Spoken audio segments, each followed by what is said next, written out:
ንሽጥ አድርጎኝ ብድግ አልኩና ከቦርሳዬ ውስጥ 50 ብር ምሽልቅ አድርጌ አውጥቼ ግንባሩ ላይ ገደገድኩለት። ከዚያ ወደ ወንበሬ ስመለስ ጓደኛዬ አሁን የሸለምከው ሰውዬ ማን እንደሆነ ታውቃለህ? ማን ነው? ወርቁ አይተነው ይባላል።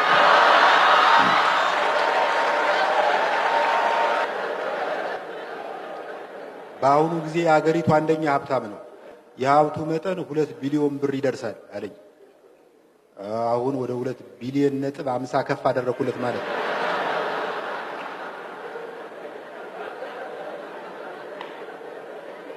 ጭፈራው እንዳበቃ ከወርቁ አይተነው ጋር በደንብ ተዋወቅኩ። እስቲ ዱባይ እንሂድና ቁርስ እየቀማመስን እናወራ ሲለኝ እምባዬ መጣ። በመጨረሻ ምን የማግዝ ነገር አለ? ምን ለመስራት አስበሃል?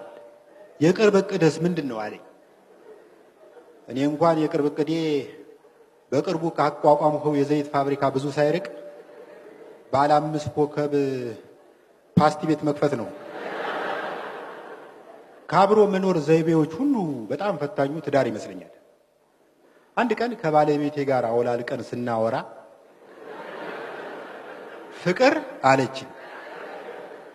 ፍቅር ሁልጊዜ አልጋ ላይ አይሰለችህም? ሁሌ አልጋ ላይ እንደ በሽተኛ ይሰለቻል። እንዴት እንድናደርግ ፈልገሽ ነው? እኔ ጠረጴዛው ላይ ደገፍ እላለሁ፣ አንተ ወንበር ላይ ትወጣለህ። የቀረውን ለእኔ ተውልኝ። ሳሎናችን ውስጥ እግሩ የሚንቀጠቀጥ የሳጠራ ወንበር አለ። እዚያ ላይ ወጥቼ አምፖል ገጣሚ መስዬ ቆምኩ።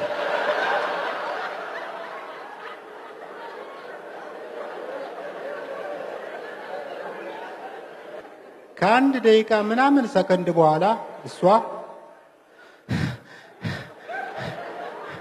ፍቅር እንዴት ነበር?